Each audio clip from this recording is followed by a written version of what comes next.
All right. We're going to wrap this up. The person wants an explanation to the book of Acts of the Apostles, chapter 2, verse 8 and 9. Acts chapter 2, verse 8 to 9.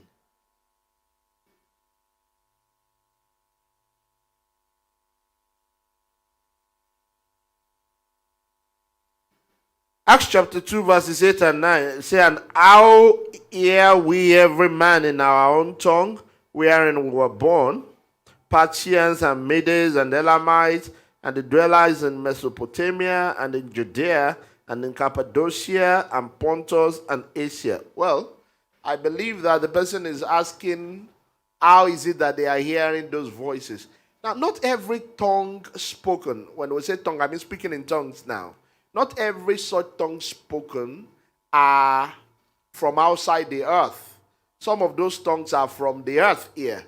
But speaking in an unknown tongue just means that this person is speaking in a language he has not learnt before.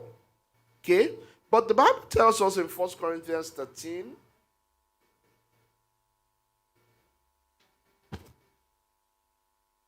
1 Corinthians chapter 13 and in verse 1.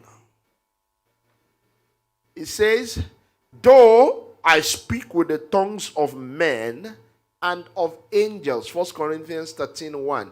So here the Bible acknowledges that we not only can speak in the tongues of angels, 13, not 16.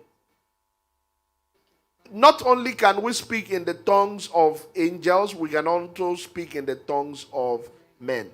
And we see the example there in Acts chapter 2 where we read how that as these people were speaking in tongues, there were people that were listening that said, "Oh, I understand. That's my language. That's my language."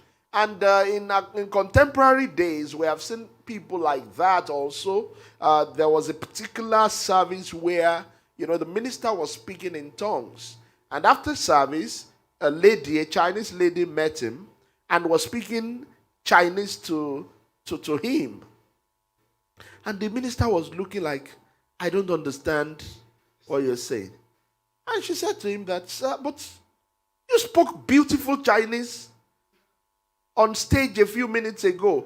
But, in our language, I say, "Are you whining me?" That you spoke beautiful Chinese. And the man said, "Man, I was speaking in tongues. I don't understand jack in Chinese." So God used that to minister to the woman. So sometimes when we speak, we can speak in tongues of men. That was what happened there. They spoke in different tongues, and some of them were speaking in the tongues of men, even though the speaker does not know that language. If the speaker knows that language, then he's speaking with his understanding. He's not speaking in tongues. If you are speaking in your understanding, is a known language, and you can be speaking the praise of God also. But when you're speaking in a tongue you do not know, you're speaking in tongues, and that can only be given by God. And in that case, you can be speaking with the tongues of men or the tongues of angels. Yes, sir. Hallelujah. Thank you, sir.